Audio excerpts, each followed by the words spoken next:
Hello, this is Joe Pryor of the virtualrealestateteam.com in Oklahoma City, and I want to talk both to potential homeowners and to investors, and it has to do with Fannie Mae. Now, naturally, let's start with investors. That's what I do exclusively. I do have other people that handle listings and buyers, but my 100% responsibility is to investors. But here's the thing.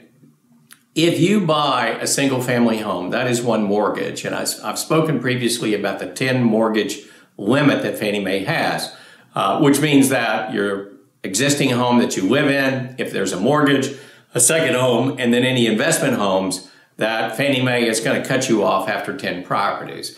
Well, here's the good news for you. Anything that you buy that's up to 4 units together, a duplex, a triplex, or a quadruplex, is considered one property by Fannie Mae.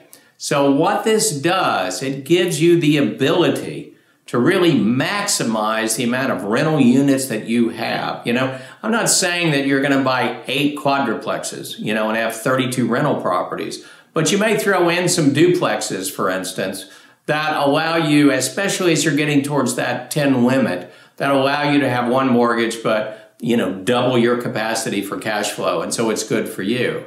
Now, here's my message to somebody who wants to buy a home. Now, this also works for an exit strategy on investors also, is that Fannie Mae, as well as somebody like FHA, will let you buy up to a quadruplex as an owner-occupant. So you pay a percent less. So let's say a investor is going to pay 4.875% and 25% down for a quadruplex, up to a quadruplex, but you're going to pay 3.5% of a down payment and have maybe around a 3.875% 30-year fixed rate. Now, the other advantage that you have is that you not only get to be a homeowner, but you also get to be a landlord, so that 1, 2, or 3 extra property, if it's rented, and I do recommend you look to buy a fully rented property where you're buying one where the lease is expired and you're inheriting the other ones, that counts as income for you. It also counts as something that you can use against your back-end ratios. In other words, these lending institutions will allow you to use it where it's best for you for qualifying.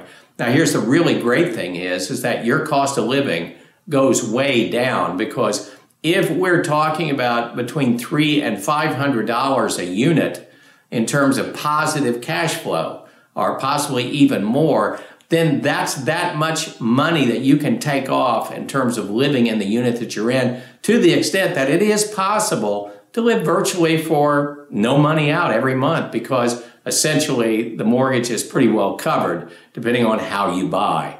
So right now, with the land costs going up in Oklahoma City dramatically, where it's much more expensive now to build a single family home, we can cut that land cost down dramatically by a factor of 2, 3, or 4, and really build something very, very efficient for investors, and also build something that gives you an exit strategy where an owner-occupant can go in and buy something as an owner-occupant up to 4 units, have a great deal, everybody wins. This is something I think you're going to see a lot more from me, as well as a lot more in general in the Oklahoma City real estate market.